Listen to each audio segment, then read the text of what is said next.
Ladies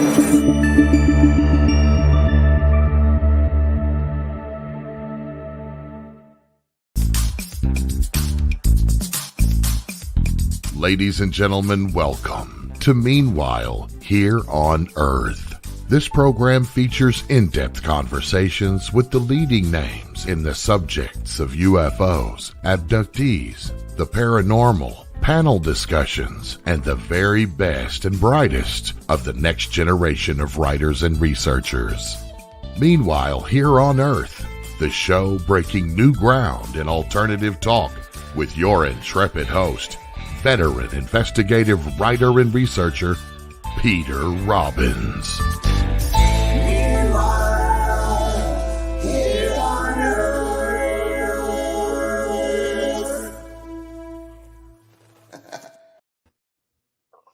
Hi there, and welcome back to Meanwhile Here on Earth with me, Peter Robbins.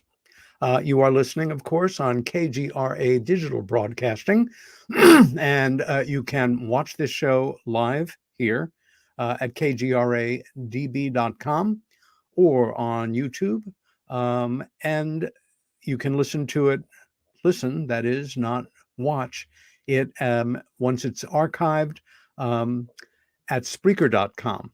And if you decide to subscribe to KGRA, you're not just subscribing to my show, but to their huge catalog of shows. And if you mention my name, or you actually not mention it, but write it in, PETER, as your subscription code, you receive a full 30% discount. No monologue today. We're going to go right into an introduction for our guest for tonight. And is a dear friend and a remarkable guy who this will be the first of probably several shows that we'll have him on. Doug Auld was born in Queens, New York, like me, but spent much of his childhood in New Jersey. He grew up with a love for and fascination with nature and wildlife, all things mechanical, and the subject of UFOs. His lifelong fascination with this phenomena underscored his gravitating toward all things science fiction and TV shows like The Twilight Zone and The Outer Limits when he was growing up. He went on in life to apply the things he learned in a variety of disciplines. He attended trade high school for auto mechanics, welding, and autobody. Around high school age, he began to play ice hockey and still does. And I think you had a game yesterday, as I recall. After seeing the Doors in concert in 1970, he began studying piano and classical music, eventually writing 18 pieces of original music. His band, East Agony, played in several venues around the metropolitan area, including the famous CBGB's located in New York City. Transferred auto mechanics skills to learning to be a piano tuner, a highly regarded technical career, and it gave him a chance to be around the piano. He began studying classical piano privately with a graduate of Juilliard School. Following a visit to the Salvador Dali Museum in Cleveland, Ohio, Doug was inspired to begin painting. Primarily self-taught, he pursued art and painting, eventually taking continuing education courses at the legendary Art Students League in New York City, the School of Visual Arts, my alma mater in New York City, and the New York Academy in New York. Surrealist painting led him to the photojournalism school with auto mechanics and tools as a photorealism school. That is a school of painting where you paint and it looks like photography. His first subjects in those paintings were tools. In 1993, he began a series of surreal celebrity portraits and was awarded Absolute Vodka's Artist of the Year as a result. Numerous TV appearances followed, including on Entertainment Tonight, MTV, and Inside New Jersey, Channel 13. This led to a series of paintings on the topic of religion and uniform, depicting nuns and priests and the illusion of our exterior appearances. This, in turn, led to what I consider, his most challenging work, a 3-year art project titled State of Grace, consisting of large-scale portraits of adolescent burn survivors. It was featured in the New York Times Metro section in 2006 and on German television. His Burn Survivors series brought him into the burn survivor community in a way that few outsiders have ever experienced. Among other things, Doug was a guest at The Art of Recovery, the 33rd annual event of the regional burn centers, where he displayed several works at the Philadelphia Museum. He and burn survivor volunteer Jelani Jeffrey were guest speakers at the John Jay College of Criminal Justice in New York City, and in the fall of 2007, Doug was given a one-man show at the Barry Art Galleries in Ramapo College, Mahwah, New Jersey. This was followed by an oral presentation to the student body by Doug and burn survivor Jelani Jeffrey. After witnessing a UFO, Doug began his involvement in photography and night vision filming of UFOs. This led to his becoming heavily involved with the UFO community and becoming good friends with many of the leading figures in the work. This, in turn, led to creating an extraordinary collection of paintings, 100 oil-painted portraits of whistleblowers, mainly in the UFO and Black Ops area. In 2017, Doug, again, following his intuition, created a stage musical, HYPNOTTA, to bring the UFO and paranormal topic to the Broadway stage, hopefully Broadway. The word hypnotica came to him as he woke up from sleep one morning. Doug created the entire story, characters, and composed and performed all of the musical demos over a 7-year period, inspired by several real-life events. The show was completed late last year. Doug Auld's work has been featured on CBS, Entertainment Tonight, many other television venues, and his paintings have been the subject of many one-man shows at university, museum, and private galleries. His art website is dougauld.com. That's DOUGAULD. His UFO website is dougauld.com/UFO. And the site devoted to his musical, Hypnotica, is HYPNOTTA, HYPNOTTA.com. With that, Doug Auld, welcome to Meanwhile Here on Earth. See you on a Monday here. It's great to see you again, my friend. With the pandemic totally distorting our senses of time, it has really been, 3 years or more since we've actually seen each other. I think so. It was around our birthday in New York City in September. It Peter, was. I'm going to make one correction. Please. My show is called HYPNOTTA. HYPNOTTA. HYPNOTTA. Thank you. Trust me to add an extra syllable. Yeah, that's all right. And I'll explain as we move along where that word came from, because it was a word I never heard before that was given me. So, but Yeah. Go right ahead. Yeah. Again, the last time we saw each other, it wasn't just my birthday. It was you taking me out to dinner for my birthday at a great restaurant down in Soho in Lower Manhattan, Odeon, which, does it still exist, dare I ask? I believe it does. I haven't been there in a while, but I believe it does. And I guess we're going to be moving towards another birthday dinner in September there. So let's look forward to it. I'll look forward to it too. Let's start at the beginning, my friend. You were born in Queens and you grew up in New Jersey. Can you tell us a little bit about your parents? Yeah, born in Kew Gardens, Queens. My mom and dad moved us out to Paramus, New Jersey. I had an older brother, 2 younger sisters, and had a farm behind our house with a crop duster passing over and getting a good dose of DDT every Saturday. That could explain a lot of my thought process. However, my mom and dad were wonderful people. I had an idyllic upbringing. My dad was a car dealer, and he was a manager of a car dealer, and then he got awarded his own Chrysler dealership.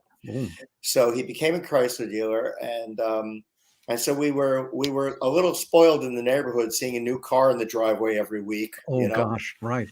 And what ended up happening was that was part of my decision to go to Bergen Technical High School, was to become an auto mechanic and eventually work at my dad's dealership. So those were the plans. And being very mechanical in the first place, that's what I was, looking towards. And in the last year of high school at Bergen Tech in Hackensack, New Jersey, my brother Greg, who's a big influence on my life, in my life, called me up and said, "Hey, this Friday or so and so, get a change of clothes. I'm going to take you to Philadelphia. We're going to see a band." I said, "A band? No. Okay, cool. Who's playing?" He said, "A band called The Doors." So I said, "Okay." So we took a drive to Philadelphia, the Spectrum, and we saw The Doors play, and that Wow.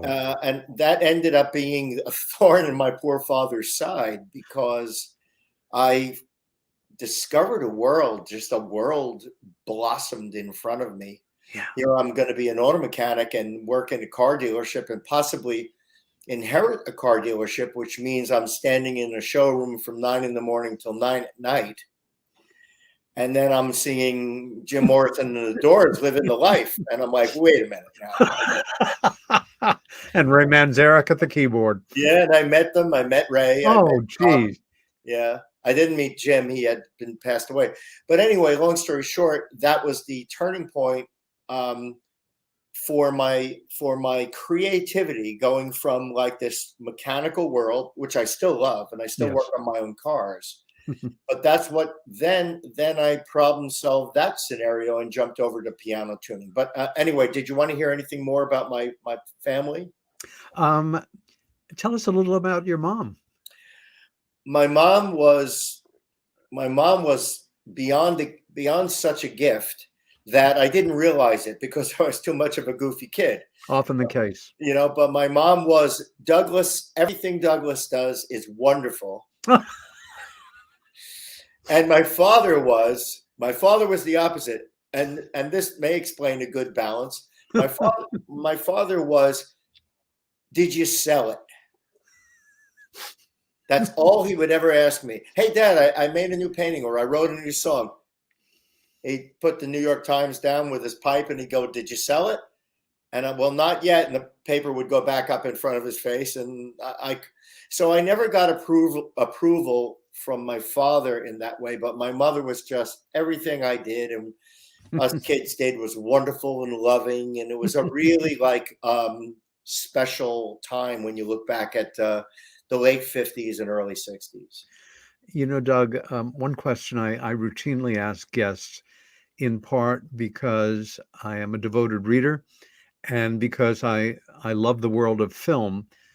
How old were you when you mastered reading well enough to be able to, read a book that was intended for adults rather than kids? Well, I'm like one of these people that since parochial school, since Catholic grammar school, I was berated to be and made fun of for not being able to read properly, and no one knew what dyslexia was then. Yep, same thing. It was basically just daydreaming out the window was what they called dyslexia, and so I'm like a person that has struggled my entire life with reading an entire book. I've always been a person that has read and grabbed sections and things that I wanted. Yeah. And I think I turned away from reading so much in an academic matter because it was too frustrating. So I found with my art and my music and my creativity and everything that I've done creatively, it was my way around that kind. So I have a sort of a very homegrown learning system of self-education, which has never stopped. In fact, it's continued to this very day. And I think now when I look at it and I see all those MFAs and master's degrees out there, I'm kind of happy that I have the kind of education I have. Yeah. May that process of learning never stop for any of us. I think it's tragic when I occasionally run into somebody who feels they've learned as much as they need to or want to, and I wonder what planet they're from. Yeah. Your relationship with the world of film and movies, did that begin, as it did for so many of us, sitting in front of the family TV, or were you a family that would go out to the movies to see a film together, or that you started to do it at a certain age with your friends? A little bit of both. of course, we were babysat by a television. We were sat in front of a TV constantly. And in fact, I just wrote something recently. I just did a compilation of the original Godzilla film score. Wow. I did my own version of it. In fact, I'm trying to reach the people who produced Godzilla so that I can ask for permission to actually put it out somewhere or put it on video. But Wow. I mean, we had, Peter, you may remember, we had something called $1 Million Movie. The best. And not The only same movie all week till you memorized it. not only that, it was on 3 times in a row on a Saturday. Yep. So my brother Greg and I would get, especially if it was a rainy Saturday, Greg and I would sit in front of the TV and watch $1 Million Movie at 10 o'clock, at 1, and at 3. And we'd watch Godzilla 3 times as my mother was walking around the house, and she would be like, Douglas, didn't you watch that already? We like, no, Mom, it's just a new one. It's just coming on now. We you know, because we loved it so much. So, but my dad played opera on Sundays in the house. So he would sit behind his New York Times. How great. And we had Puccini arias and carousel shows and West Side Story. And I think as a kid, I got all that in me. And I would be like, of course, at the time we were like, turn that, stuff off. But all that beautiful melody from Puccini melodies are tops. And we would hear all this great music and all these great shows. And my mom and dad would actually take us to some of these shows. Oh my gosh. And so this gives you an idea of how wonderful my parents were, regardless of what I may have thought at the time. I thought my father was a hard-headed conservative, and in today's world, he's an extreme left liberal. And the way things have changed. So ironic, isn't it? It's unbelievable. I mean, my father allowed a tow truck to drop off a 426 Hemi engine in our driveway so I could work on it. Oil on the driveway and this and that. And I'm like, I wouldn't. My son today, I'd kill him before I let him do that. So they were just a very different time. My mom and dad did take us to movies, but mostly I have to say that I think Rod Serling made such an incredible contribution to not only my life, to the lives of millions of us, Doug. Oh my God. And not only in my life towards the idea of science fiction and UFOs, social qualities, social justices. Yeah. He expressed social issues through alien imagery because he couldn't really write about it. It was too touchy. And to this day, I look back and I thank God for him. He's an amazing inspiration in my life. And then I had The Outer Limits and One Step Beyond. And One Step Beyond with John Newland. Yeah. And then we would get into Star Trek and everything else. So I'm always very, very hooked into anything sci-fi or anything questioning who are we, what are we doing here? It's run my entire life. Serling fascinated me. I was, like you, a huge fan as a kid. And I think it was Saturday night that we'd all gather around the TV to watch that extraordinary show. In later life, I was so curious about him. And he earned an early Emmy writing a remarkable screenplay called Requiem for Heavyweight. Oh, yeah. It starred Anthony Quinn. It was absolutely heartrending and brilliant. Yeah. Plus, he radiated such a cool exterior with his wonderfully modulated tones and that ubiquitous cigarette in his hand. But that man went through hell in World War II. He fought his way through the South Pacific and came away with nightmares that lasted him the rest of his life. Yeah. They were applied in some ways to his creative work. I'm very proud to say when he settled down after the war, he did so not that far from where I am. And his wife, Carol, I think, who is gone now, lived only a few towns away. His daughter is still very active in the yearly Twilight Zone Festival at Ithaca College, where they show original perfect kinescopes and have Twilight Zone seminars and the like. But you touched another nerve, and I don't want to take all of your time. but $1 million movie, you say that to a New Yorker of a certain era. Every night it was on once a night, and then on Saturdays 3 times, Sunday possibly as well. Yeah. And as a little kid, I remember watching and memorizing parts of, because you had a lot of time to do it, King Kong, um, um, some of the great Hollywood movies of the time, Yankee Doodle Dandy, where I first became a James Cagney fan at the age of 7.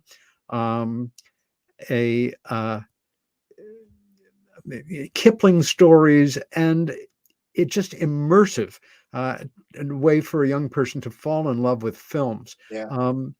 By the time that you were getting out of elementary school and getting into junior high, as we used to call middle school, did you have any thoughts beyond inheriting the dealership of what you dreamt you could possibly be when you were growing up, when you grew up?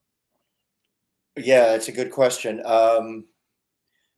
I think I was just mainly all the way up to the point of high school, towards the end of high school, a tinkerer, a curious person about mechanics, building mini bikes and go-karts, engines, inventing wheelie bars for my mini bike so I wouldn't hit my head when it took off. Fish, turtles, frogs, everything you could think of nature-wise, I brought home. Talk about my wonderful parents. I had a snake that got out and came under the door as my mother was coming downstairs. I did too. Must be maybe a Virgo trait. Okay, possibly, yeah. Wow, Snake Brothers as well. I had a baby alligator as well. Okay. Well, I kept all this stuff in jars. I had lightning bugs at night, and I was Mr. Nature Boy everywhere. So it was nature and mechanics and things until that moment when I went to see the Doors play with my brother. So hearing you talk, I'm thinking somewhat wistfully, young people today, who have similar dreams that we had, with any luck, families as nurturing as we had, have no idea in that pre-digital, all analog world, where it was you and your imagination and, going out into the park or working on something, taking something apart, putting something together, reading comic books, racing around on bicycles with your friends, and no interference from any social platforms, the internet. Like you, my dyslexia made me want to compensate because I was so frustrated with my reading skills early on, although my dyslexia primarily focused in the world of numbers. But I was a very precocious young artist, and that was where the adult world gave me approval and encouragement to get better. We came to the world of painting in very different ways, though, and I'm a huge fan of your painting, and you have worked through so many subjects and styles, and taking chances creatively that a lot of artists would not.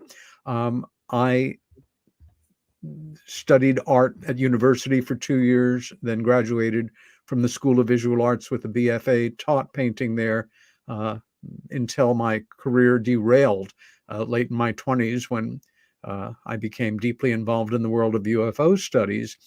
Art was all it was about. And living in the greater New York area, our opportunity to go to the museums and galleries, it's indescribable to say how important that was in so many respects. I wonder if that was your sense as well. Well, yeah. I mean, I was exposed to it. I would go to the Metropolitan Museum in the city and Guggenheim and places like that. And I also took a 3-week by myself, which was a little daring for me back then. I took a 3-week stay in Paris to go to the Louvre. Oh my God. And Theodore Géricault's Raft of the Medusa was my personal favorite. I identify with him in some way because he was a polo player on the horse, And so I'm an ice hockey player. He's a polo player. And I guarantee he was the kind of guy that if he was given an opportunity to get in there and finish that painting, or we have another polo game, he'd be like, I'm playing polo, man. That's like good stuff.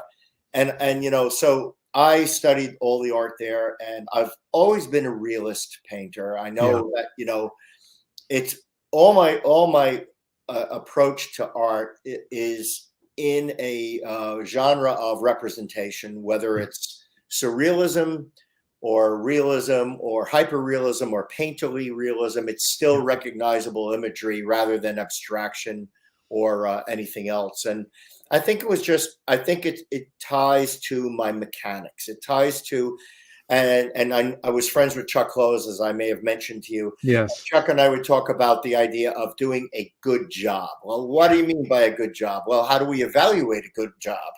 Well, if I'm going to paint Peter Robbins, it better look like Peter Robbins. That would be a good job. And if it doesn't, then I'm not going to hide under well, that's my interpretation kind of way of looking at it. So does that explain a little bit of how I felt about it?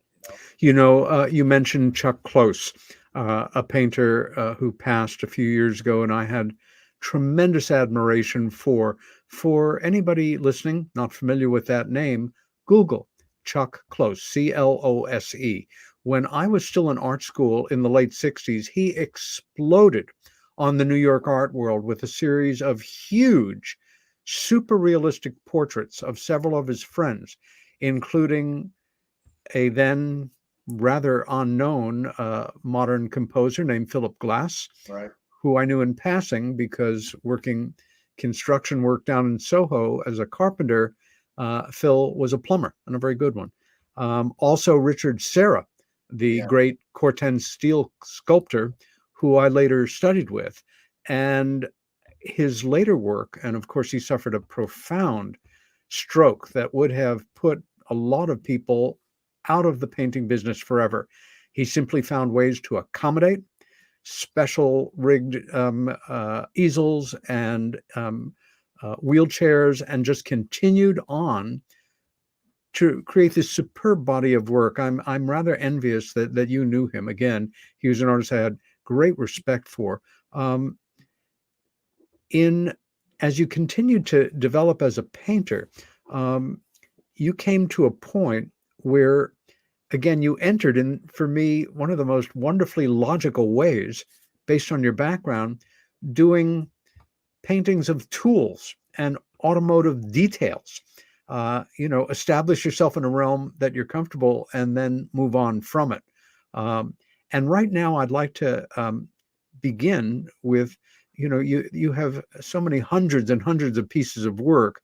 We only have a small selection, but just to give our viewers, our listeners will have to use their imaginations, a sense of some of what your work is and has been about. Well, this is beginning before that, although this is a more contemporary picture. And so let's backtrack for a moment too, because that's like a lot of American guys. That's a photo of me, by the way. And right. Exactly. Sorry about that. Like a lot of American guys, you get involved in a sport. Ice hockey is not the first one. I think of that more for Canadians. What drew you to it, besides the possibility of doing advanced mayhem on the world around you? It's very hard to explain, but I do have an answer, and I have an answer as to why I'm in a Montreal Canadiens jersey.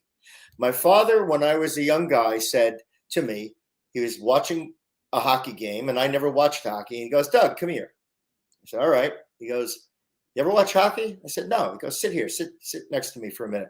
He goes, "So the guys on the left are the Philadelphia Flyers." I said, "Okay," in a dark jersey. And he goes, "The team on the right is the Montreal Canadiens, team in white."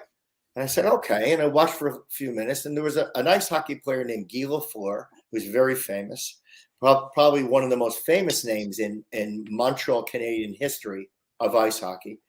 And I just fell in love with the fact that there were no helmets, and he had this blonde flowing hair going through the wind. And I'm like, what a cool game. And I'm watching and watching. And I remember starting to learn to play hockey. And ice skating at a place called the Bergen Mall in Paramus, New Jersey. And so you already skated by that I was point. already skating. Okay. And I went out and I bought a Montreal Canadiens jersey. That's how impressionable I was. But Peter, the funniest story is, that's how I started. The funniest story is I played 20 solid years of ice hockey without a helmet.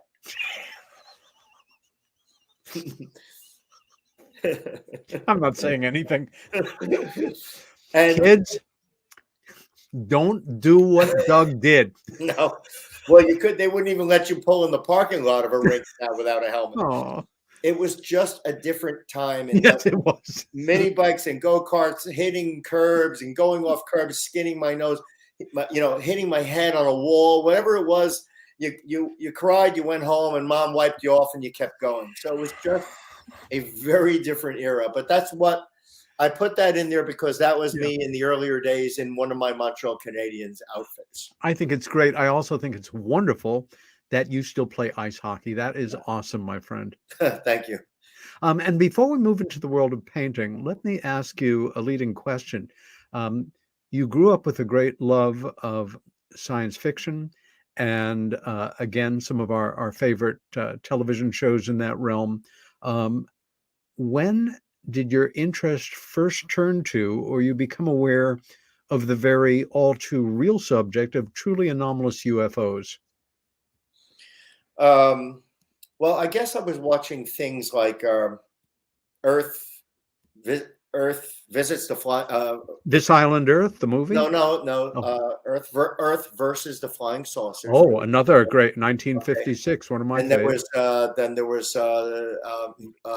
The Day the Earth Stood Still, the classic, and so many other things that were coming out, and I was seeing, and there was a great film with Ray Harryhausen, stop go photography, about this creature that they found in the water, and there was all of this stuff.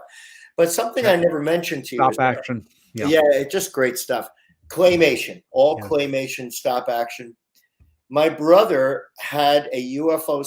My brother and I were outside on a summer eve. I'd have to have him to recall the time, but I'm going to guess that I was somewhere in the 10, 12 range. Okay. And my brother saw a UFO, and he said, "Doug, I don't know where you were. You were there. Then you were in the house." And I said, "What is that floating in the sky down there?" And he said that I was looking for you. And I don't have a recollection of it. I don't have a recollection of it at all. And I'm not trying to build this into some sort of anything. Sure. I'm just saying that perked more of my attention on things. And I guess that there was just a number of films and things that came out and every time they came on, I was like, I had to see them, and I had to see them over and over again. I had to keep watching them. Interesting. As if I had a familiarity in some sort of way that I can't put my finger on. Yeah, fair enough.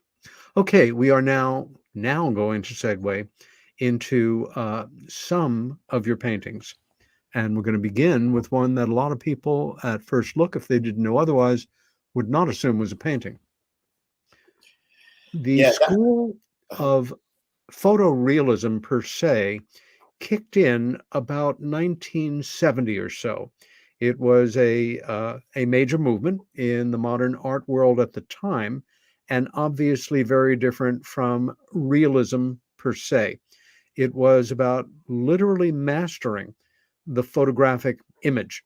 I studied at the School of Visual Arts. One of my instructors was Malcolm Morley, who was one of the original photorealists, and who would sometimes work on his own work in class. And the way Malcolm worked was he'd have an innocuous snapshot that he would blow up and then grid off and then turn upside down and then mask off everything but the tiny little abstract piece that he was working on, finish it, cover it up. A wonderfully obsessive character, and a character with a capital C, who actually at one point, while I was merrily working my way through the Impressionists, spending a good part of a year painting like Seurat, took me aside and told me, he said, "I'm worried about you. and in his wonderful British accent said, "I think you really need to learn a trade or you will starve to death," quote unquote. So I was very impressed that he felt so strongly about my Yeah. work, but we'll move on from there. Tell us about what drew you to photorealism, aside from the obvious. Wow. Well, okay. So think about the combinations I'm now going to talk about. My Hmm. dad in the car business, Hmm. um, my love for automobiles, tools, fixing things, um, the effort of doing what we call a flat-footed good job. And I was very influenced by the early photorealists at OK Harris and Louis Mizell. Sure. I worked Yeah, for OK Harris for a yeah. while. Okay. In fact, I walked to this painting. My brother and I, young guys, I think I did this painting when I was 18 years old. I Wow.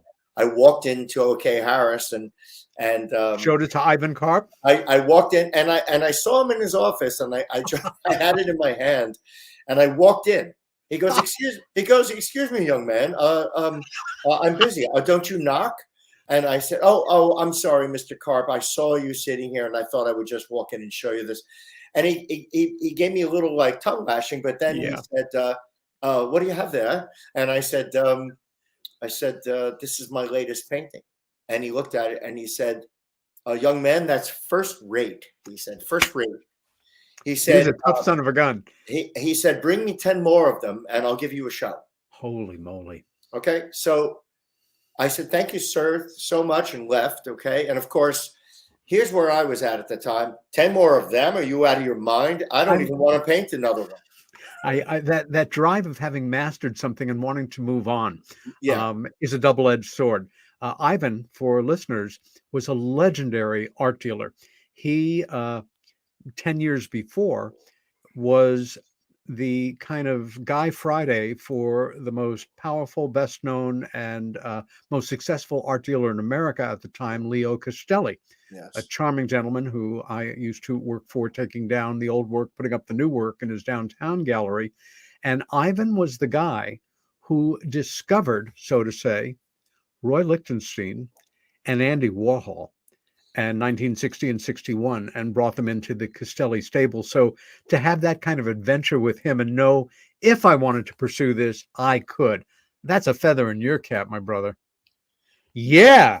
And that's another. Okay. So both the TR6 front end, by the way, that TR6, I hit a telephone pole with and broke my nose. Shit. I turned the steering wheel inside out with my face. Oh. And we had to get rid of that car. But I got the painting done first. Now that's oil on canvas, and I grid the canvas like we were just talking about. And if you noticed in the headlight prior, there was actually its own little natural grid squares by the very nature of the headlight itself. This was now, I had a blue car and I said, all right, let me take an assortment of my tools. Let me set this up on a hood. And I started to, because I started to view tools as little art objects. I like the idea of taking a utilitarian item. I agree. Removing it from its usage association and seeing it as a purely visual experience. Going back to Marcel Duchamp. Yep. Yes. And I was very much a surrealist too. Yep. And Magritte and all that kind of stuff. And so, I mean, the idea, and people would ask me, they're like, well, wait a minute, Doug, no, I don't understand. Did you use chrome paint? Like, did you just paint chrome? Black and white. And with a touch of blue. To try to explain to somebody that that's just paint. This is one of the most exciting things about painting. Yeah. And again, when one paints, one has a very different experience than when one goes to a gallery or museum and sees a painting. One thing that was absolutely an epiphany to me when I was young and would look at paintings in galleries as a young person and in museums was the thought of, I have feelings about this. I like it. I don't like it. It's, whatever. What did it feel like to paint that? Yeah. And that's a very special feeling. And to master it to the point where, and then to not overpaint it and walk away at just the right moment. It's a wonderful painting. Thank you. Because there's compositional elements in it. There's all sorts of stuff that we tend to take for granted when we look at something. Because someone could say, "Well, it's just a picture. It just looks like a picture." Well, I understand that we're calibrated to photography now more than ever. I mean, we have so much photography now that it's inundating, and that the photorealism was very shocking at the time because nobody was painting like that. Ben Schoenheit and thinking of Ralph Goings, quite a number of wonderful Richard Estes. Estes, of course, yeah. So, and I met a lot of those artists and saw their work and stuff. But what this afforded me also was not only being thrilled and excited to see these paintings come alive, and to see the illusion of, like, if you think back to the TR6, there's that bright shine on the chrome where the sun is in it. There's nothing bright about it. I mean, look at that little reflection. There's nothing about that that's brighter than the white of our backgrounds on our computer. You got it. Just that everything is gently calibrated in such a manner as to create that illusion. And the tire, I have to say, the tire was the hardest part of the painting. Bravo, man. My God, that rubber, to get a rubbery feeling was like, oh my God. So, and not like new out of the factory. It's got some use on it. Yeah. It's just prior to hitting a telephone pole, it was looking good. An outstanding tire, yes. And by the way, one more note on it. If you actually turn that image upside down, you would see in the headlight, there's a walkway, some water, and a sky, and there's a landscape in the headlight. Now, I never knew it was there until I turned it upside down. And I'm like, oh my God, there's the walkway. And because I was at a place called Van Sollen Park in Paramus, in New Jersey. And that's where I was when I photographed the car. So anyway. Well, I've just turned myself right back up and enjoyed that very much. Moving on. Absolute Vodka had for years one of the cleverest, most sophisticated ad campaigns. And I remember 1997, they had Absolute Roswell on the 50th anniversary. Oh, yeah. I did not. Gorgeous. I'll scan it for you and send it to you. It's a great image. But this was a major coup that, most advertising-based artists would have given their eye teeth for. And you walk into it and you get this ad, this opportunity. Yeah, I think a lot of what happened to me in the art world was I was too dumb to know better about what to do or not to do. But Michelle Roux of Caroline Importers somehow saw my work and contacted me. And I think it was because I was on either an Entertainment Tonight, I forget, but something.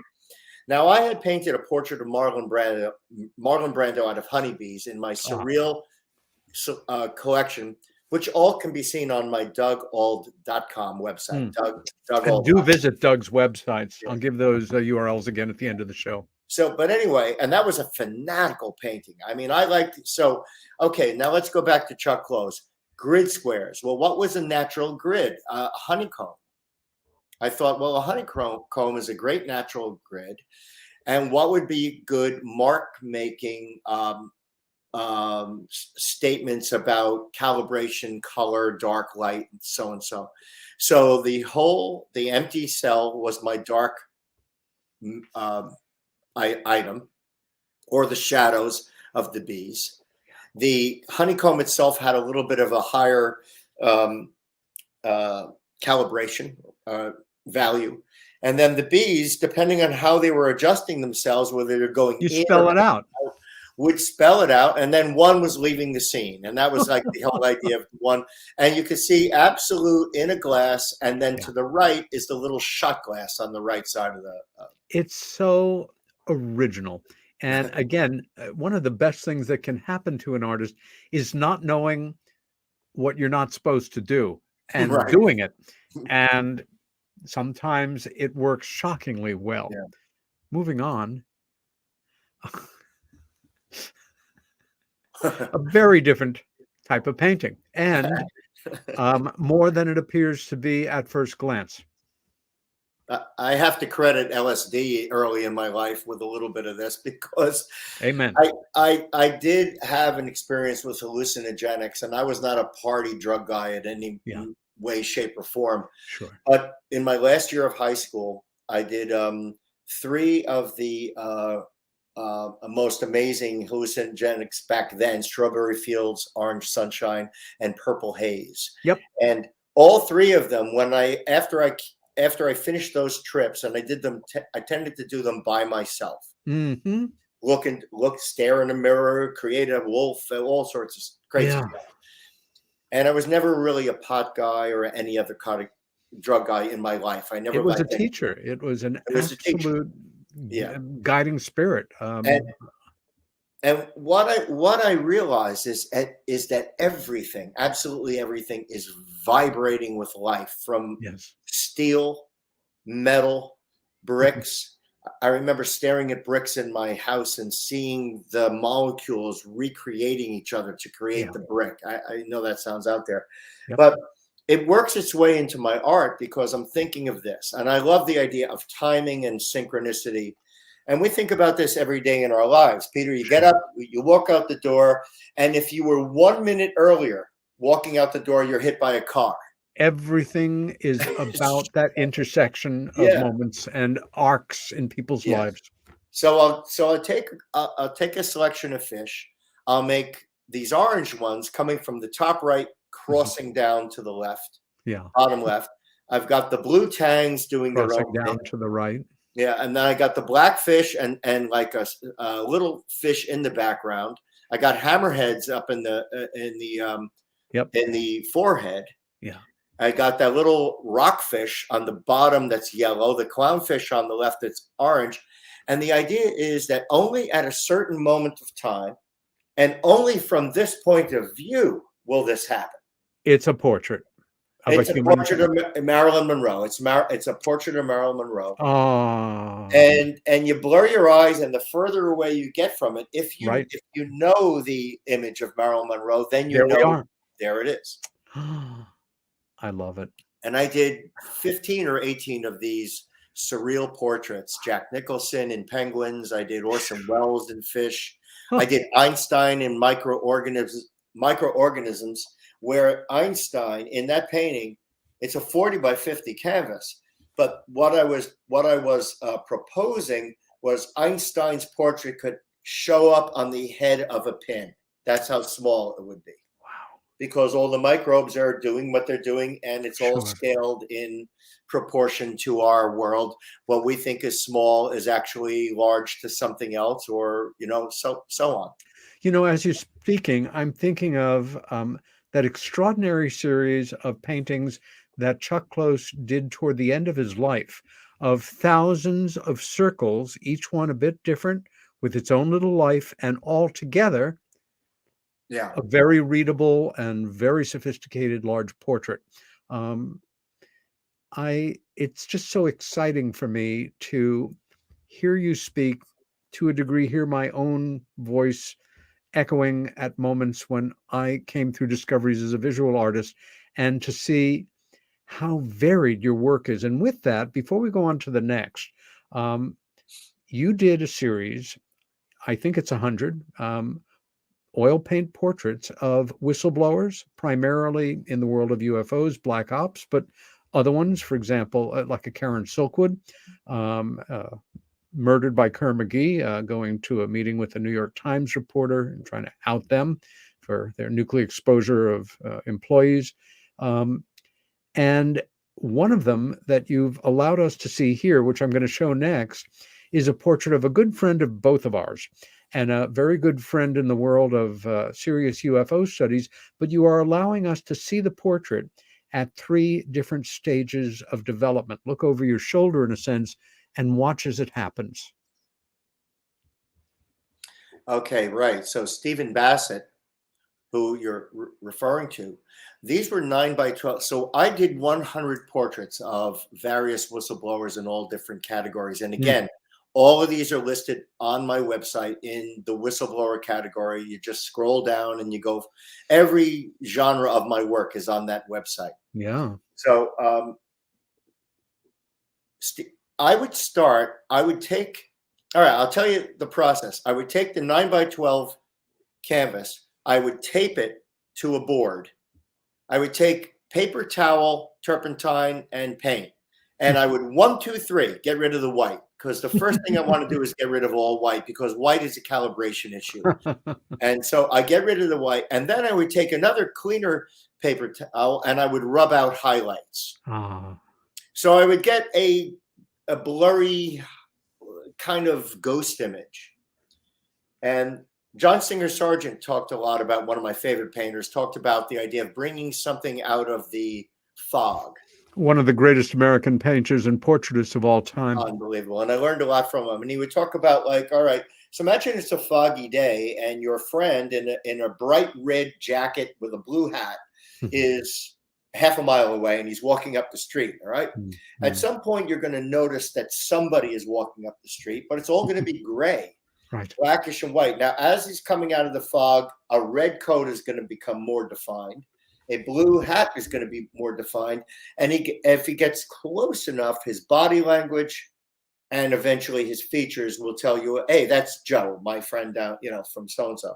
So I paint in very much the same way.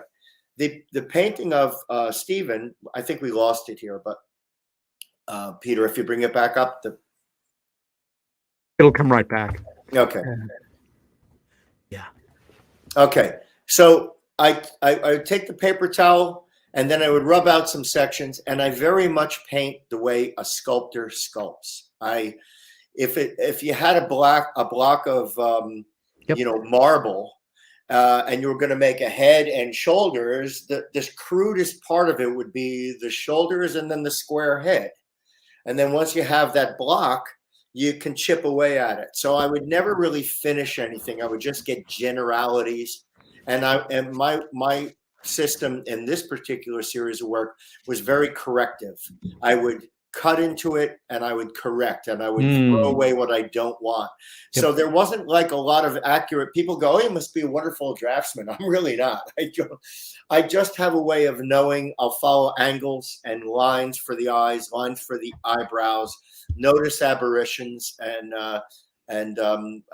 so-and-so. So that what you're seeing there was probably all done in one day. Gosh. From first to second to third, all done, because many of these portraits I did in one day, to the most. Extraordinary. Once you began this series, I think you realized that you were probably creating something of historic significance. And not blowing smoke here, just to say that you chose subject matter that flew in the face of the establishment, sometimes at the risk of the individual's safety, peace of mind, and life. And you enshrined them. It was a way of acknowledging these individuals who are not quite like the rest of us. I don't know how else to say it. Well, that's right, Peter. And I've had several of them contact me. I had Kay Griggs wrote me a letter. And thanked me for doing what I was doing. I knew, I'm blanking on some names right now, but I knew one who just passed away recently. I painted the gentleman that, there's a movie called Dark Waters, I think, on TV with, who's the actor? He plays the DuPont. When DuPont polluted the water and killed the cows and destroyed everything, there's an actor that's in it. And anyway, the real person that he portrayed, I painted. And that gentleman wrote me a letter thanking me for portraying him. So, of course, we know Grant Cameron and we know Stephen Bassett. And let me just explain to the viewers, and I think I probably told you this once, how I came about choosing who I decided to paint. I was learning as I went. So as I was becoming aware of the ufology world, the black ops world, the different kinds of people in this entire world, Edward Snowden, whistleblower on his end, there's just so many of the 100 that I painted. I was going along, and I had promised myself I was going to paint 50. And when I got to 50, I said, I'm going to end it at 100. And I just kept going. Well, I could be painting them still to this day and have For the rest of your life. Portraits, right? You included could be part of it. So many people that I didn't manage to get in there. So, I mean, I just wanted to keep, because one would lead me to another. So if I read something about Chris Bledsoe, who I painted, sure, then I may great read portrait. something about Richard Dolan. Then I may read something about so-and-so. And I moved and moved and moved, read their story, and said, yeah, I'm gonna put this person in on canvas. And like I said, I did them all in a day, sometimes 2, sometimes 3, and then sometimes I'd take a break for a week and not do any more and then get back to it. So it took me a number of years to compile the 100, but I'm very proud of the series, and I feel that they are, as Stephen Bassett once told me, he said, don't sell this. This is going to be worth a lot of money. I don't care. Hold that thought, because believe it or not, we've blown through our first hour. This is Peter Robbins and Doug Auld. Back in 3 minutes. Don't go away.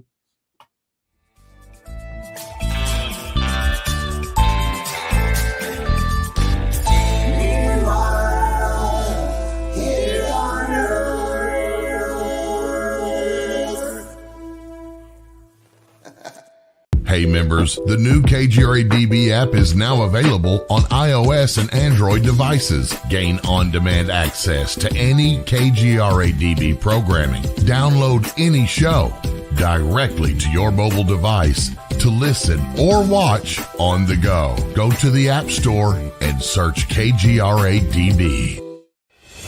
Welcome to the new KGRA digital broadcasting website, thekgradb.com.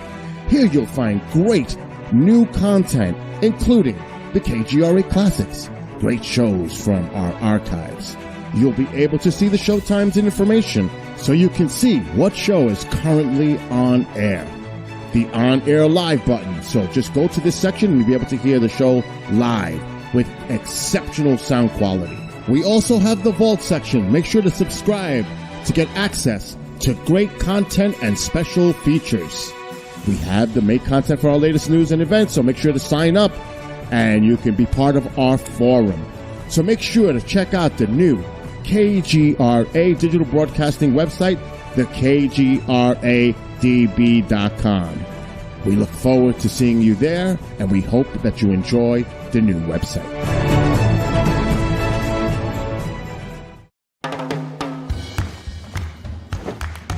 I don't want to talk about it.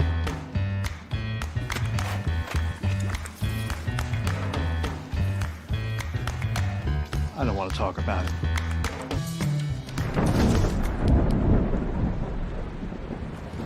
Families don't have to talk about everything, but they should talk about how to plan for an emergency. Get tips and resources to make your family's emergency plan.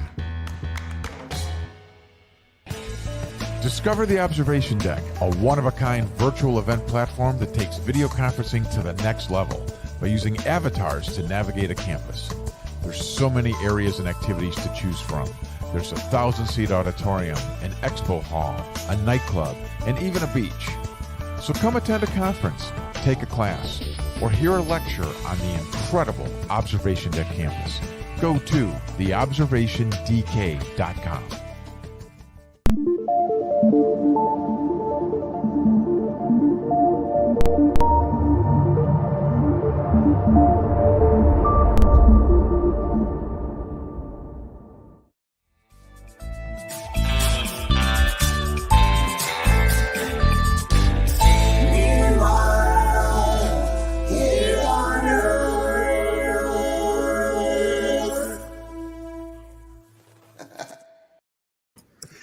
And we are back with Meanwhile Here on Earth with myself, Peter Robbins, and my special guest, Doug Auld.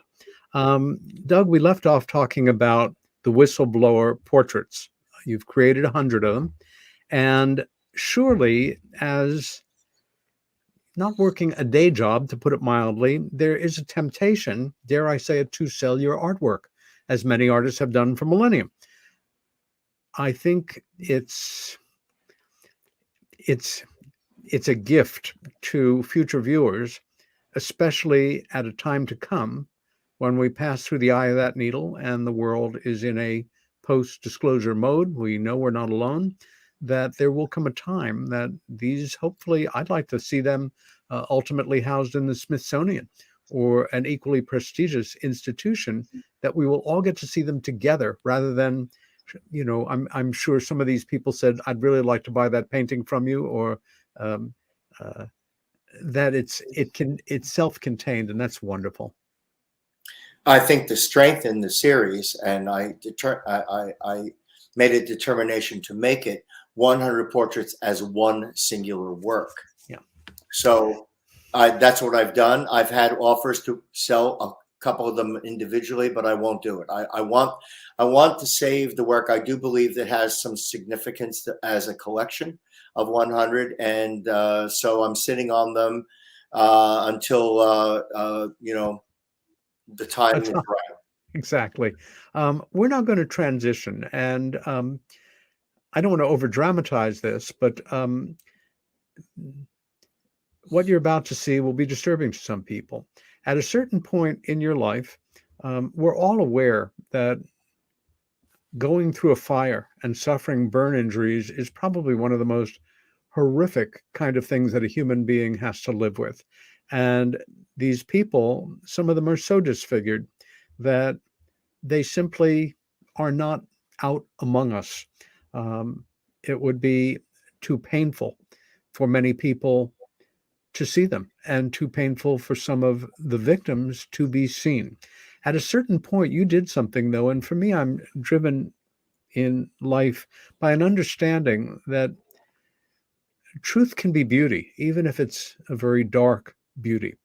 It's the way it is, and we can either run away from it, embrace it, or at least respect it.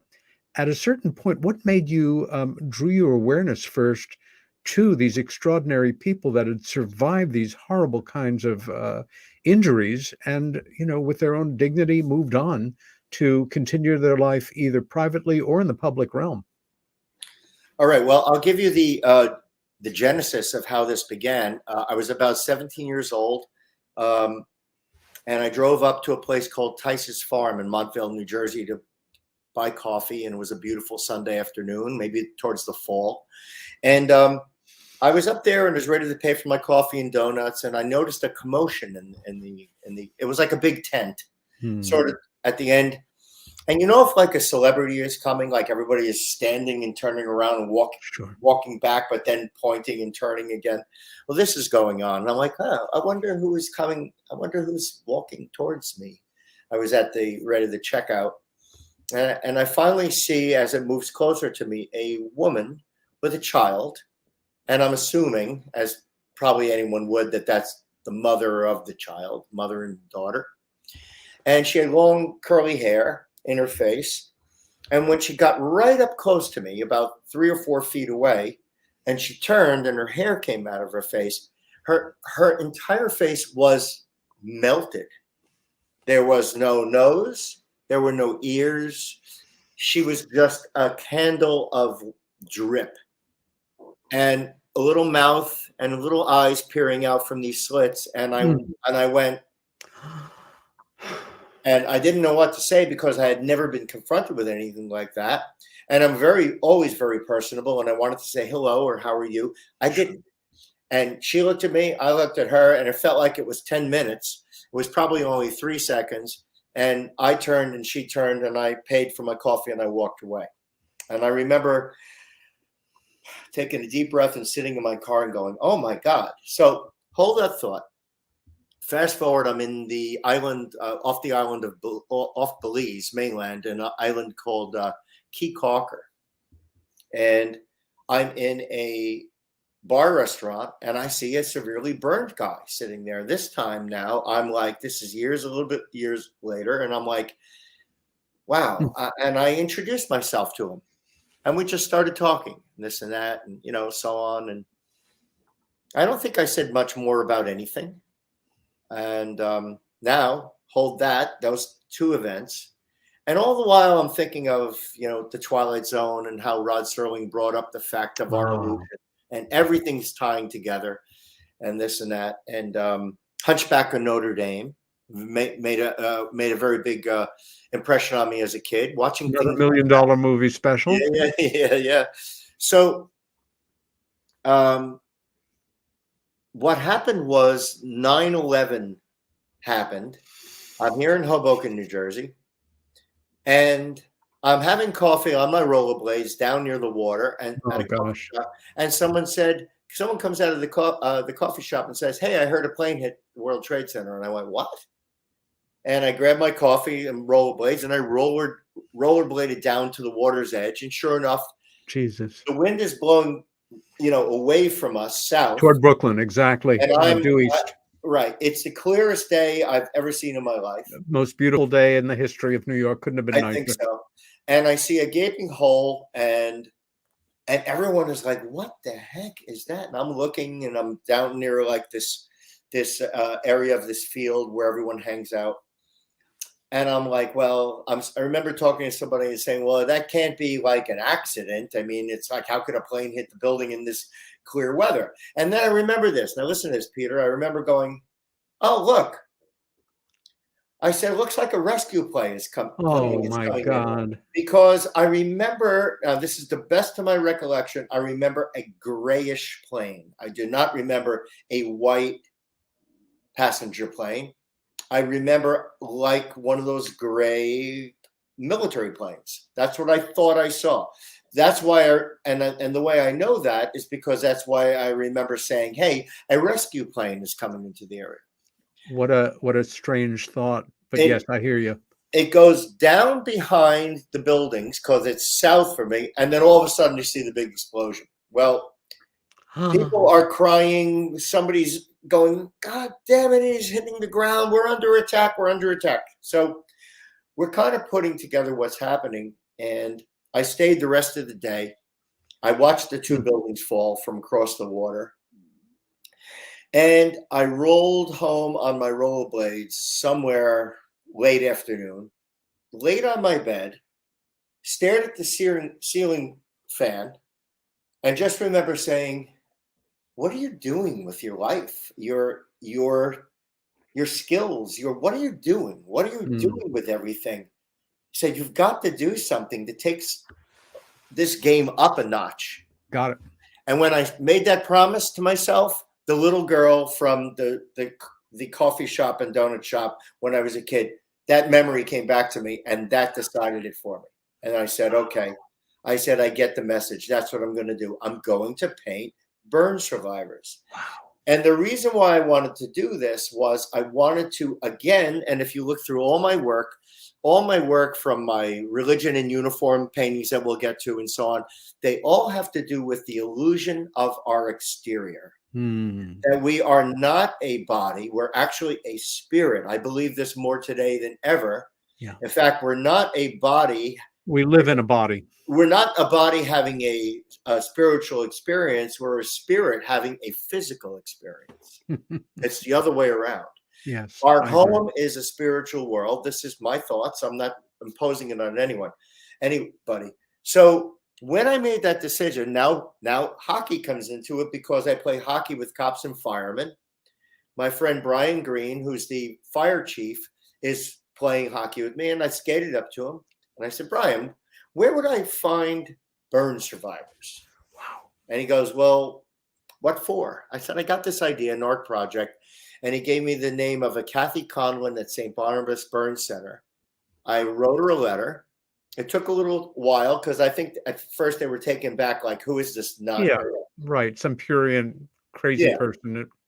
I ended up sending her photos of my work to show her that I was a credible painter. Yes. And they invited me to St. Barnabas, and that's how it began. The whole thing began. Gosh. They took 10 burn survivor volunteers. And the one I'd like you to show is photograph number, hold on. Where is Shayla? Huh. She should be there. Tools, dog tools, absolute vodka, Jelani. Well, I'll tell you what. The first one I have. Jelani. Which one? You could bring up Jelani. You got it. Number 6. Okay. Tell us about Jelani. This is Jelani Jeffrey. The one I wanted to show you is actually on my wall behind me. But the reason why I wanted to show it to you, it's on my whistleblower site. I mean, it's on my burn survivor site. We'll take a look at it on your wall once we bring down this picture. Yeah. Shayla was a 14-year-old girl that I painted who was severely burned. Her brother accidentally lit her bed sheet on fire. Yeah, directly to your right. Yeah. Yeah. We're looking at it. Yeah, that's a 14-year-old burn survivor. She lost her fingers. She lost so many different things to her. All she ever wanted to do was be an actress and a famous girl and this and that. Her polyester bed sheet lit on fire, stuck to her, and burned her severely. Oh, God. And the day I went to her house to meet her to do this project, they volunteered. I remember pulling up in like Edison, New Jersey, in my little Mini Cooper, like my little British Mini Cooper classic car, right? I remember pulling up and everybody looking at me like, who is this guy coming down the street? Parking. I got out of the car and I looked at the front door and I see this little person waving like this with no fingers. She's just waving like this. And I went like this and I put my head back in the car and I started to cry my eyes out. And I said, Doug, pull it together. How are you even going to go in? And I'll end up tearing up telling you this. I said, how are you even going to go in the house, much less interview her, talk to her mother and everything? Well, I pulled it together and came in. We had a whole discussion. Shayla, had these ambitions, and she was a hairdresser, and she wanted this and she wanted that. And I'll cut to the chase on this story. That Mrs. Lynn, her mother, said to me, she goes, I saw you when you got out of the car. She goes, I know what you were all about. And I got taken back. She goes, I know what you're all about. She goes, I saw you. I saw you get out of the car. I saw you come up to the house. And I got a good feel about who you are. And I thought she was going to go, who are you? Some huckster kind of hack, kind of trying to make money off my daughter's picture. And then she said to me, Doug Auld, she said, you're doing God's work. She said, my Shayla doesn't have a chance without you. And I could cry right now, remembering it and knowing what she meant. She goes, my Shayla doesn't have any hope unless somebody starts to unmask this dilemma that we have in the world of how we look. It's our looks. If nobody wants to sit next to a obese person or a burn survivor person or a person with a twisted nose or a this or that. And this has precedence in nature. They did experiments with sparrows and they put colored tubes on little sparrows' legs, white, or black, or whatever, white, black. Whenever they switched them around to make them non-symmetrical, they didn't make no bird went near them. Because the assumption is that bird has something wrong with them, out of balance, and will not be good for breeding. Oh my gosh. So this is not only a human trait. This goes throughout all of nature. And I started to think about this more and more and more. And that's why I wanted to do this series of work. And so I got the okay from St. Barnabas. I did this series of work called State of Grace. And why don't we now bring up Jelani Jeffrey. Now, these are all oil paintings, and they're very large. They're 40 by 50 inches. Jelani, what a remarkable story. I'll tell you real briefly, because I know we don't have a ton of time. We're doing fine. Okay. Jelani was at home in, Newark or something like that. He was watching his two younger brothers. He fell asleep on the couch. A woman would come in next door because the mom, Mrs. Jeffrey, is working 2 jobs and she's working through the evening and she can't be home to watch the kids. So a woman poked her head in and looked in on Jelani, and everything okay. When she walked out, he kind of dozed off on the couch. Somehow, a fire starts in the house. Oh, God. He wakes up to the whole place filling with smoke and burning. He wakes his brother up, but the cable wire of the house, the cable wire that was installed incorrectly hanging above, was hot and melting and fell on the brother and like scarred him, and he got him loose, and he got everyone out of the house. He backed into the kitchen to make a phone call to the fire department. Oh, no. There's too much fire in the rest of the house. He can't get out. His hands are already burning. He can't even dial the phone.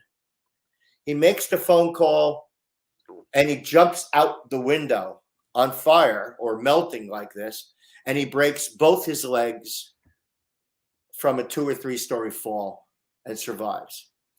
That's him without his fingers. Jelani is one of the most amazing human beings I've ever met to this day.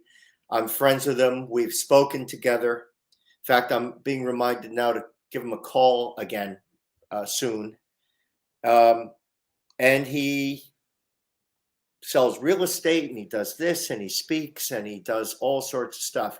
So again, these people are the same Jelani is the same Jelani inside him, but he no longer has that exterior. Now, I'll tell you one other thing. My son, Brian, said to me once, shows you what it can do.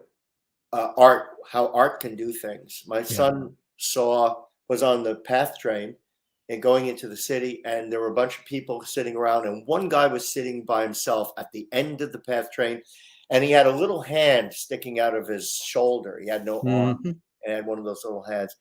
And Brian went and sat next to him, and they started a great conversation. And he said, and when it was done, after the guy left and everything, Brian told me some days later, he said, you know what, Dad, if you didn't paint that Burn Survivor series, I wouldn't have done that. Wow. And so my idea was to let these large-scale portraits be a broker between real life and our inability to stare, because all we really want to do, a lot of times what we want to do is we want to stare and process what we're looking at. But because it's a true human being and it's awkward to stare, you want to turn and walk away and like most of my burn survivors that have volunteered for my show, for my work, I've asked them, how would you rather people do? And a lot of them said, I would rather someone just say, hi, what happened to you? So that's some of what's the reasoning for what has gone on in this work and what my purpose was. Yeah. And then the last one we could bring up would be Maha. That is number 8. Sure. Here she comes. And I'll tell you that story. All right. This is Maha Schaff. And when German television saw my New York Times article with my burn survivor portraits, they sent Maha here for me to photograph. And with the agreement that when Maha, she's a German girl, I'll tell you the story. They sent her here, paid for her trip out here. We met, we photographed her, and we had a great conversation and this and that. And she went home. When the painting was done, they invited me to Germany to go on German television and present the painting at a gallery, present the painting to Maha. And the story of Maha was she was dating a Turkish kid. Her father was a drunk German guy. And when Maha was coming home, he doused her with gasoline and lit her on fire. Jesus Christ. As she was walking in the front door. Because she was dating a Turkish guy. Turkish guy. And this is what she was left with. And it's so tragic. Over what? Over absolutely what? Nothing. This is the anger and alcoholism and ignorance yes. and self-hate that got taken out on this poor girl.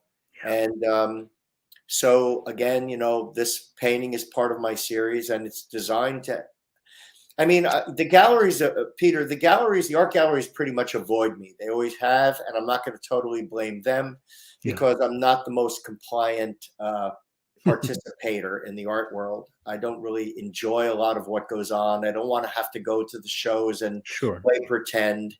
And I don't want to do a lot of things that, I don't want to like continue painting a painting that, like, let's say Ivan Karp says, I'd like 10 of these. I'm like, well, but I want to do something different. So I'm not very marketable in that sense, but I am very media worthy. The media likes to do stuff about me. So, but that's what we have on the State of Grace series.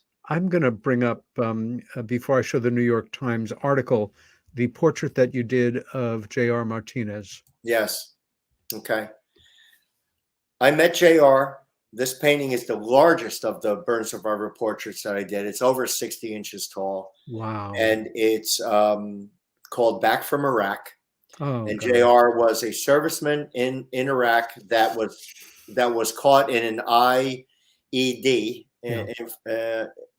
improvised explosive unit, whatever they call it. The device, device, and it blew up his Humvee, and he was severely burned, and so on. And I thought that would be like one of the culminations. That painting, if you could really see up close, is a marvelous example of almost abstraction, because if you got up close to the skull of that painting in real life, it's just complete abstraction. You don't know what's going on. Landscapes from a strange landscapes. It looks like it's celestial. It's like outer space. And sure. And then you look at the colors, and that's one of the things that I always wanted to have people notice, is that in a face that's so-called flesh tone, whatever that is now, we have blues and purples and magentas and yellows and reds and all sorts of stuff. And so that's Back from Iraq. Yes. Wow. And the piece in the Times here, very powerful. That's and good for the Times for not flinching on this layout. Yeah.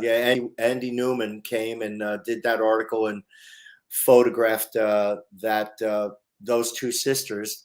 They're two young gals from Haiti whose 5 family members burned to death in that fire. Jesus. They survived. The girl closest to us is this is Rebecca and Louise. Louise is closest to us, and she lives actually in my town in Hoboken. Oh. I constantly am involved with her. I help her out with a lot of stuff. I bring groceries.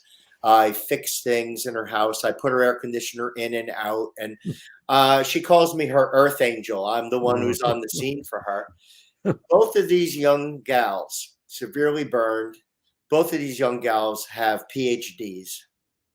They put themselves through school. And you can't imagine the world of going to school as a person with such deficits physically that, they have to overcome. So that's really sums up. And that Times article, I think, and Peter, I wasn't selling anything. My father didn't leave me too much advice about making money, because he would have hit me over the head. That newspaper article brought me over 800,000 hits on my website. Good Lord. And I was not offering anything for sale. Doug, I love you like a brother, but we've talked, I've seen your work, but I'm now doubly glad that we're doing this, the first of a number of appearances on this show and discussions, either you and I or you and I in tandem with other friends.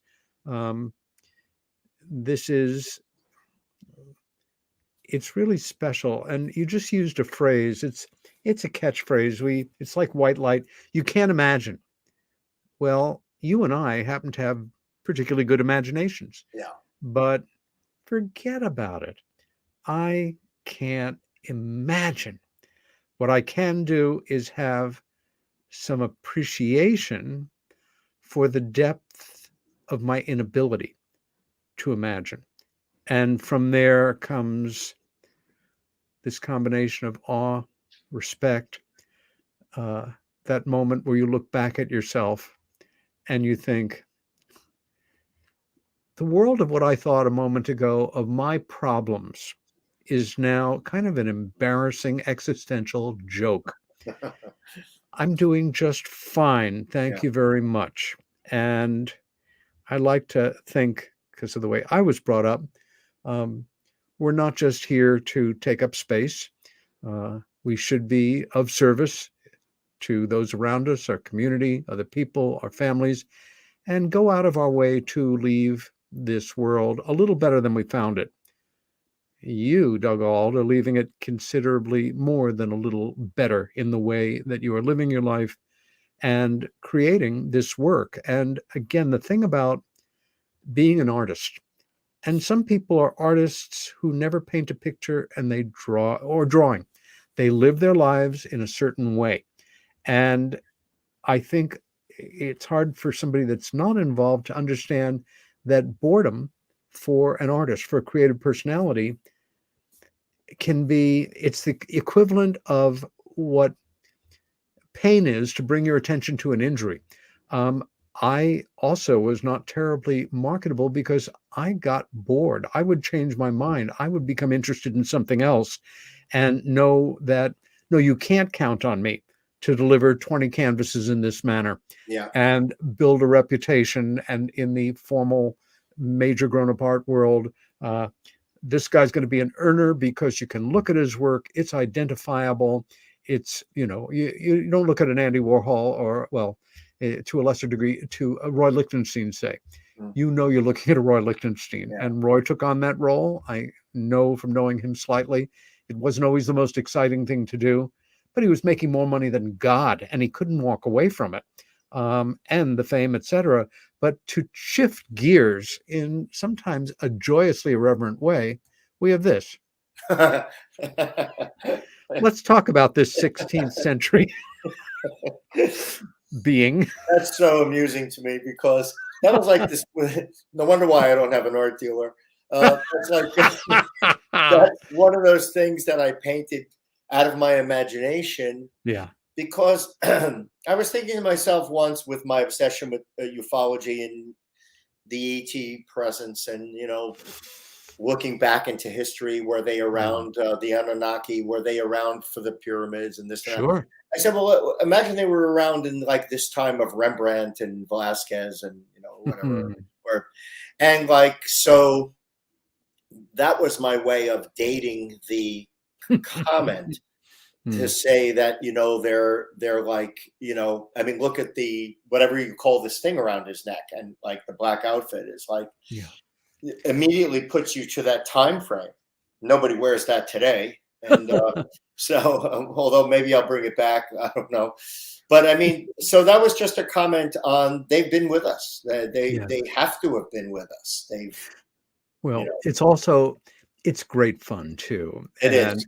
It honors a certain period, a certain tradition, a certain kind of lighting that's very 17th century Holland.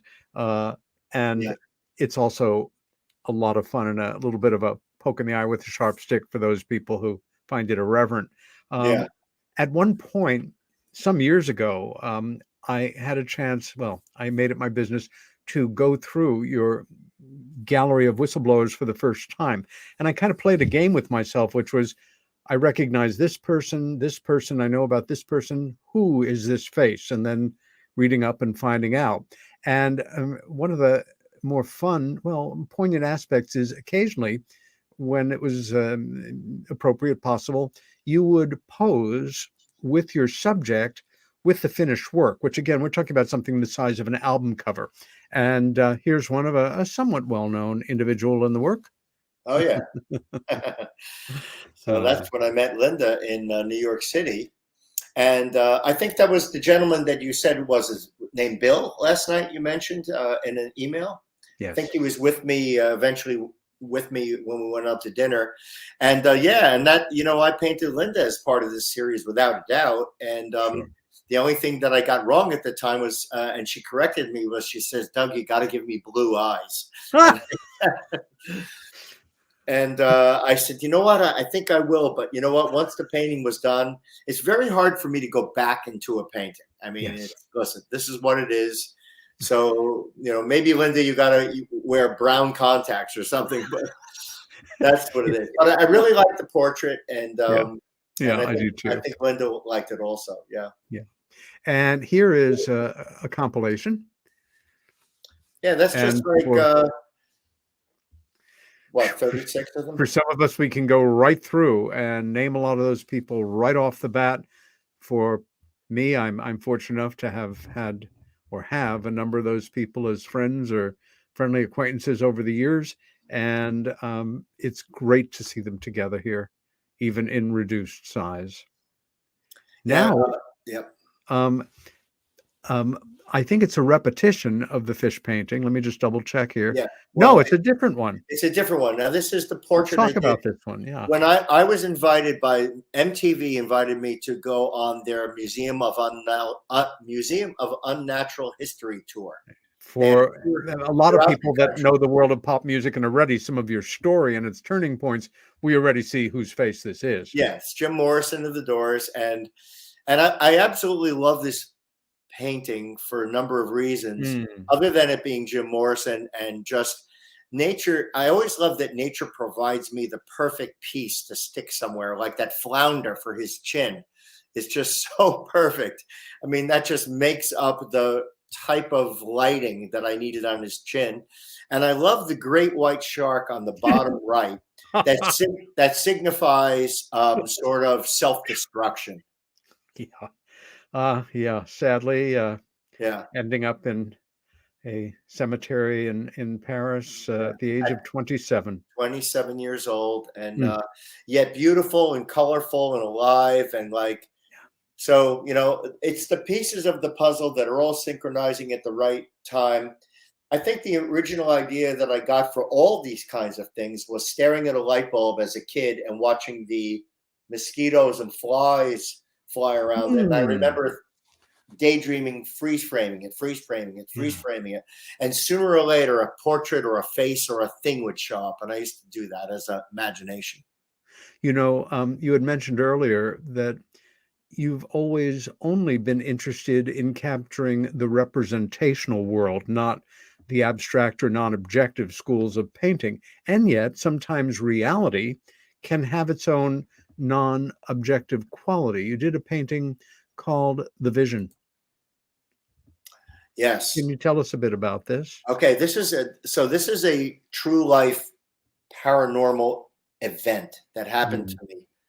I was with my friend Charisse, and we were in Mexico, and we were in this condo, and we were laying on the bed late in the day, a beautiful day. We had a beautiful breeze coming through the room, and we were just in that lazy kind of laying together, just talking, looking up at the ceiling type of thing, kind of mood.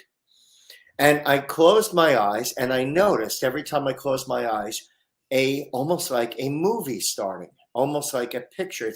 And Peter, this never happened to me again. This is the only time in my life I've ever had this happen. That over a 15 to 20 minute period of time,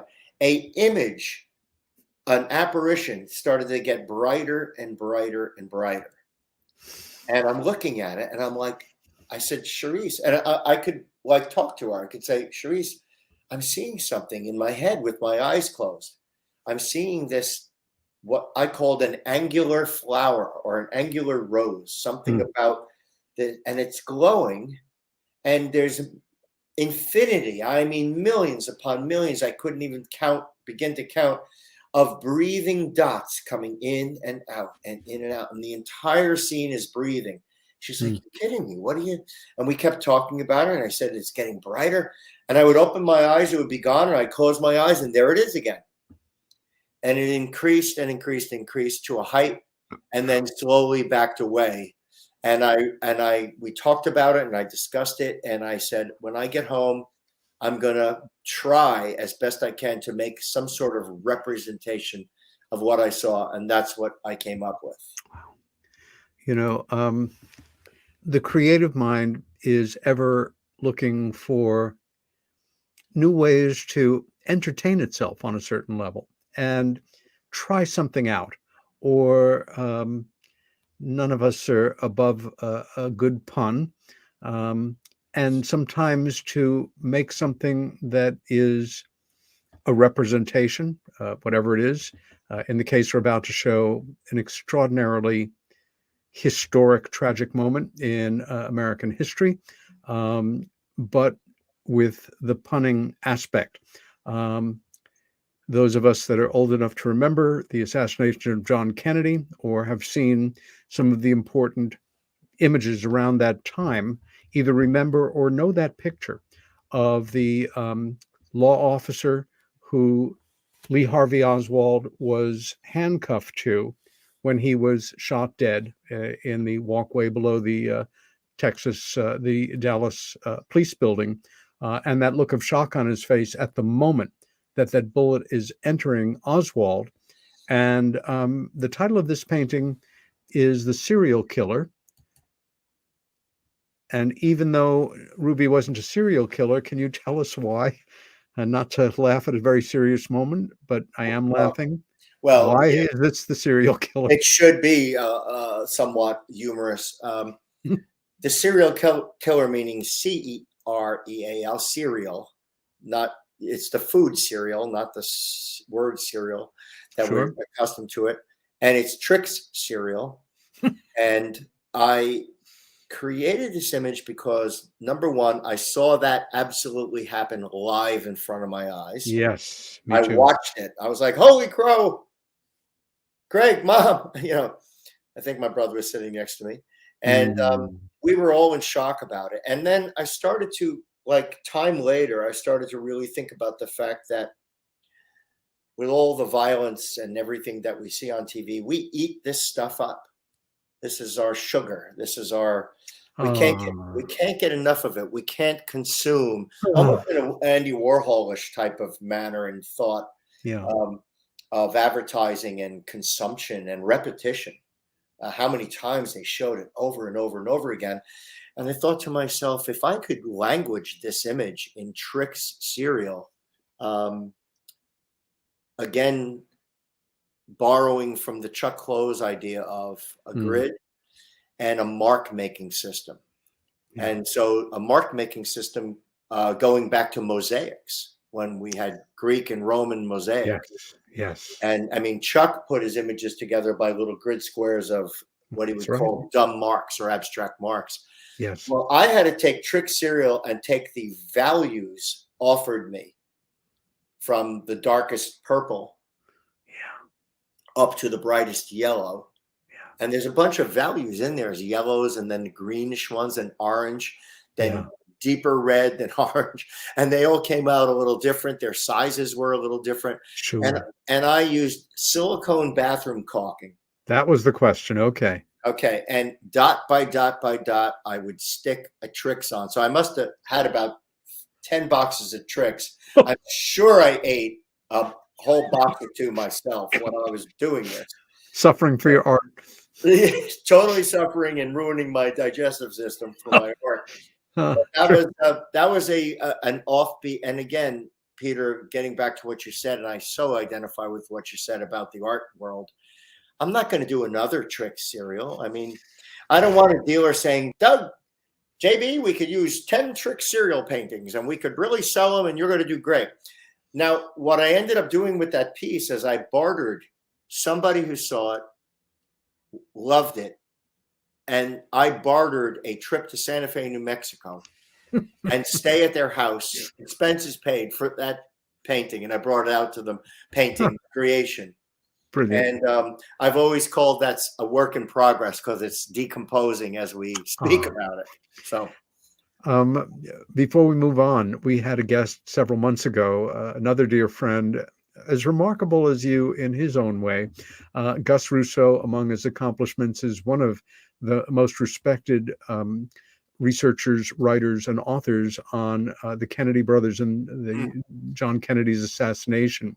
And in the course of researching one of his books, he became friends with that then retired law officer. Right. And I'm going to make sure he gets a copy of that painting. Moving on, here's your gallery wall. This is what we're seeing behind you at another angle, or is this another Yeah, setup. it's a theme and variations of the wall behind me, but in this case, it was cleaned up and was Sure. that's my burn survivor portraits. You can see Yeah. there's Shayla. To the left is uh, man, where's my memory? Not Fernando. Yes, Fernando. Hmm. There's one on the top. There's Adam on the top. There's Brian Freud in the top middle, and a young boy who was playing with matches when he came home in a locked scenario and lit himself on fire. Then there's 3 on the bottom that are portrait studies that I ended up not really doing in large scale. But those portraits, those people I met, I was invited to the World Burn Congress, which is not a thing that the average person goes to.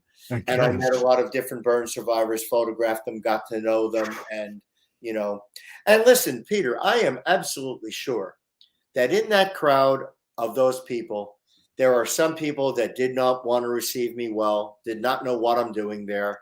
But, you know, and you're always going to, when you step out and you take a chance and make yourself a little bit of a pioneer and a mark on something, you're always going to have contrarians that are going to go, who the hell is he? You know? And understandably.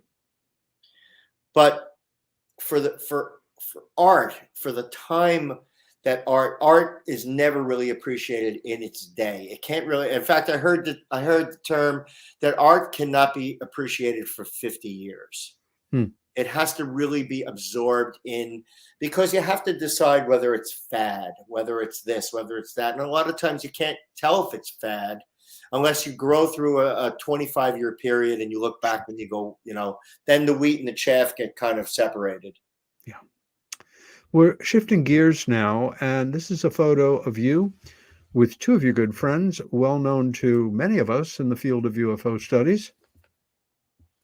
Yep, Mr. Travis Walton and Chris Bledsoe, who I met, and both were great guys in my interaction with them. I know Chris much better than I know Travis. And, you know, when we get around to talking to HYPNOTTA, my musical, Chris, both of them, and many of the experiencers are the people who totally inspired my story making in my show. Nancy Tremaine, who is not in any of the pictures here today, is one of the people that I will be talking about a lot when we get into discussing HYPNOTTA. But Chris's amazing experience. I've been to his home 3 or 4 times. I stayed with his family. I sat across from him. He had tears in his eyes. I mean, the stuff that he went through, the way it ripped his family apart, and everything around it just constantly spoke to me of, I don't know, you just don't make this stuff up. I mean, it didn't make any sense to me that this was contrived. And I mean, his story has remained the same all this time. I'm not saying he hasn't gone through his own changes. He has. It's been a rough time for him, and now his son Ryan is very involved and stuff. But I know the family well. I've had them here and so on. So great. So continuing, other friends. Yep. There we have Mike Cleland, the author about the Owls, and a good friend and a past guest on this show. Yeah, and the wonderful Grant Cameron, who has been one of my allies for a long time in this entire thing. We probably the UFO personality ufologist that I know the best. I mean, I've just Grant and I somehow hit it off, and then you know the stuff that the very weird stuff that maybe we'll get to talk about is my introduction into Ron Pandolfi. Yes. And the family and the CIA connection and the ufology's hesitancy around me, which is understandable up to a certain degree, and it's an interesting topic to discuss. And all right, this is absolutely one of my favorite paintings. It's lovely. This is as Vermeerish as I'm gonna get. I love this painting. It's called Sister Cindy. Cindy, not Cindy, Sister Cindy. Again, I always like to have a little whimsy in my work. Yeah. Very, very simply, here is a young, beautiful young gal who happens to be a nun. Looking at L, excuse me. Right. Now she's in the nun is in her black uniform. She represents spirit and faith and belief. And this other beautiful young gal is in her black uniform. She represents sex and allure and fashion. Both of them are on a timer, and that's the fruit. The fruit will eventually go bad, and we only have so much time to play our act and play our game and live our lives. And we have uniforms to present ourselves to the world, but we are really just all the same. And that's what that painting has to do with. It's a wonderful painting. I just love it. All right, now here's its brother, so to speak. This is called the Science Times, and here's sort of like a Jesuit priest.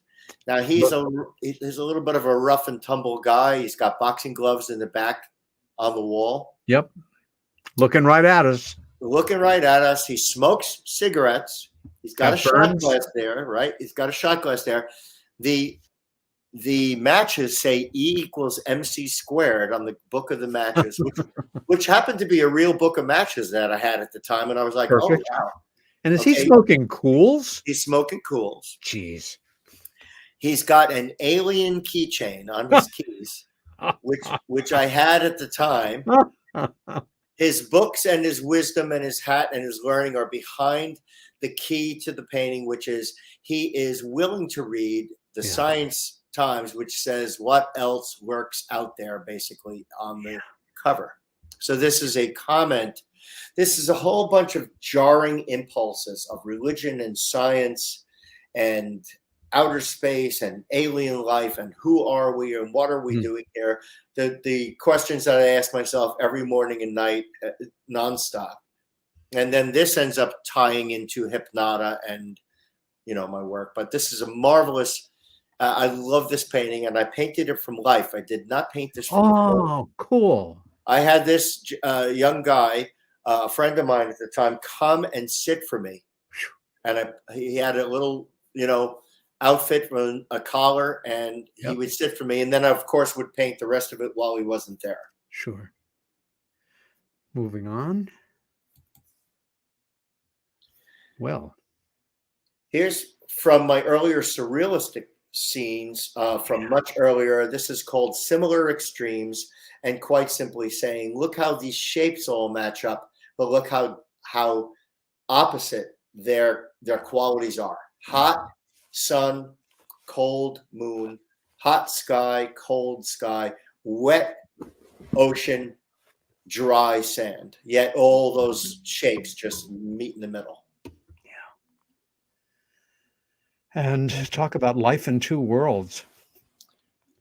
Your next painting has a title many of us associate with probably the best known moment in a certain film that we associate with a certain actor, but the subject matter is very different. This is an oddball painting for me. And I actually painted what looks like to be the YouTube computer part of it too. Everything is painted. The You Can't Handle the Truth is the title. And this was, the impulses I was thinking about why can't this stuff be disclosed? Yeah. And it basically comes down to the fact that, we can see it on YouTube, we can see it in movies and photographs, but we cannot, the Brookings Institute and all the study that I did in ufology and everything we've come up to has basically said that this is something that will rock the world in large part, and that's why it's not been able to be disclosed. I forget exactly the origins of that image. I can't quite remember that, but that's the one I wanted to use. Well, also, the Brookings Institute report that you refer to goes back to 60 or 61. This is not a new sensibility. And for me, There are a lot of people that we know in particular say, I'm ready for disclosure. Give it to us. If somebody can't handle it, too bad, get used to it. It's happening. I do not subscribe to that point of view. I'm a humanist. We still have a ways to go, but we are in the process. No question about it.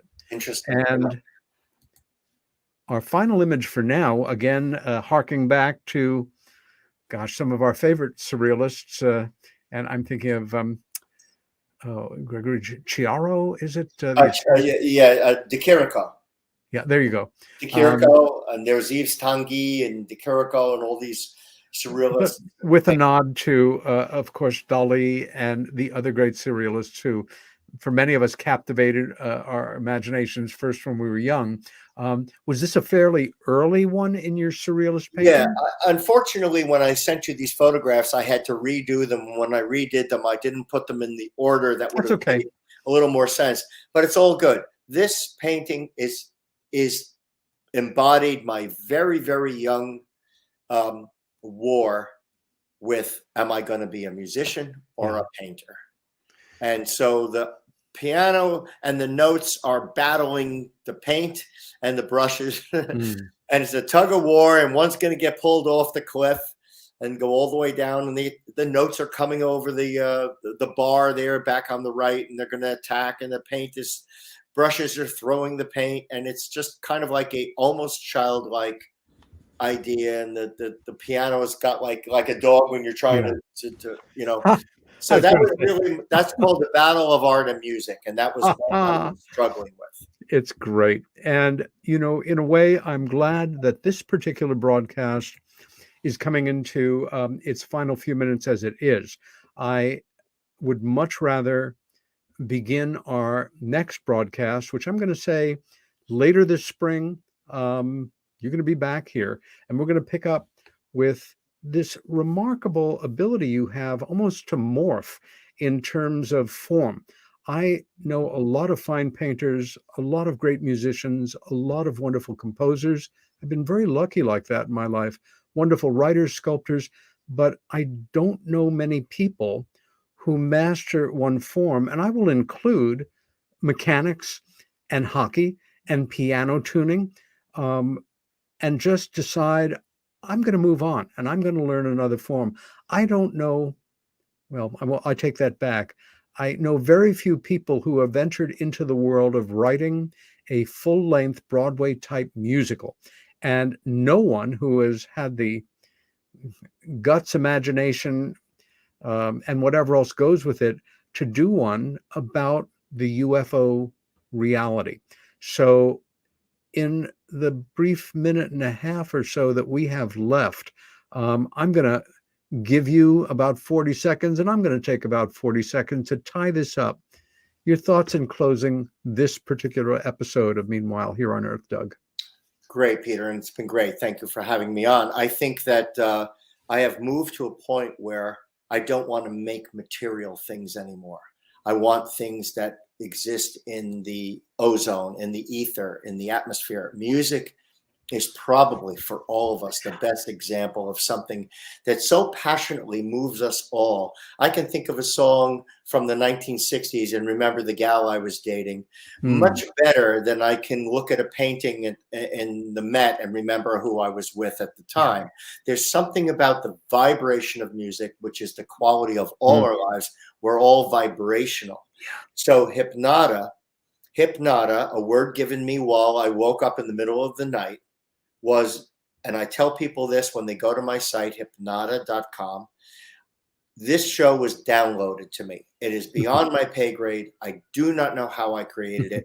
It came out of me like a river when I wrote this. And I can simply say, in the 7 years it took me to write the entire show, it's the hardest thing I've ever done. I'm going to ask you to hold it there, Doug Auld. Yep.